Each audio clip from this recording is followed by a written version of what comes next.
شوف هذا الرجل تعلق قلبه بامرأة، تبعها، راودها، يعاكسها، يغازلها، شعرت به. يوم من الأيام كان في حي معها بالليل، خرجت فرأته خلفها، فقالت له: ما تريد؟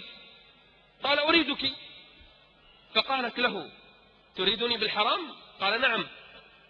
قالت له: إذن اذهب فانظر أنام الناس ناموا، خلوا بيوتهم، ما في أحد. فرح الرجل، ظن أنها ستجيبه، خلاص رضت. يقول: فذهبت فنظرت إلى البيوت، هدأت وسكنت، ما في أحد. فرجع إليها، قال لها: نام الناس جميعا. قالت له: متأكد؟ قال لها: نعم. فسألته سؤالا آخر، قالت: وهل ربنا نائم؟ وهل ربنا نائم؟ فعجب منها، قال: إن الله لا ينام. قالت: إنه يرانا. أتخاف من الناس أكثر من خوفك من رب الناس؟ يقول: فارتجفت وارتعدت من كلماتها وتبت إلى الله.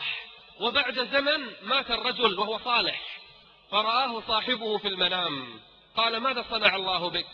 قال: تاب الله علي وغفر لي. قال: بما؟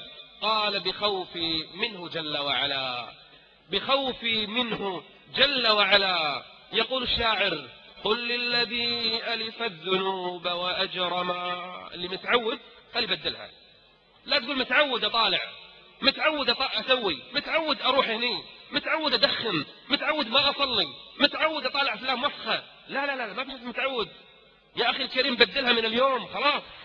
قل للذي ألف الذنوب وأجرما وغدا على زلاته متندما، لا تيأسن من الجميل فعندنا فضل ينيب التائبين تكرما.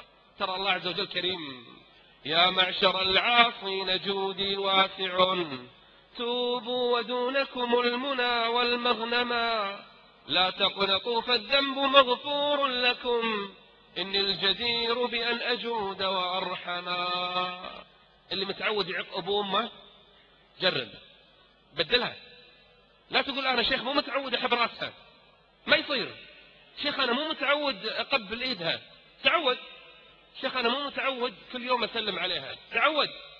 شيخ أنا أستحي إذا أبوي ناداني أقول له حاضر يبا، تامرني يبا، مو متعود. تعود من الحين، تعود وبدل هذه العادة السيئة بعادة حسنة. كان أبو هريرة ما يطلع من بيته إلا يستأذن من أمه وهو رجل كبير بالسن، كل يوم: السلام عليك يا أماه، رحمك الله كما ربيتني صغيرا. كل يوم يدعو لها وهي تقول له: وعليك السلام يا بني، رحمك الله كما بررتني كبيرا. يقول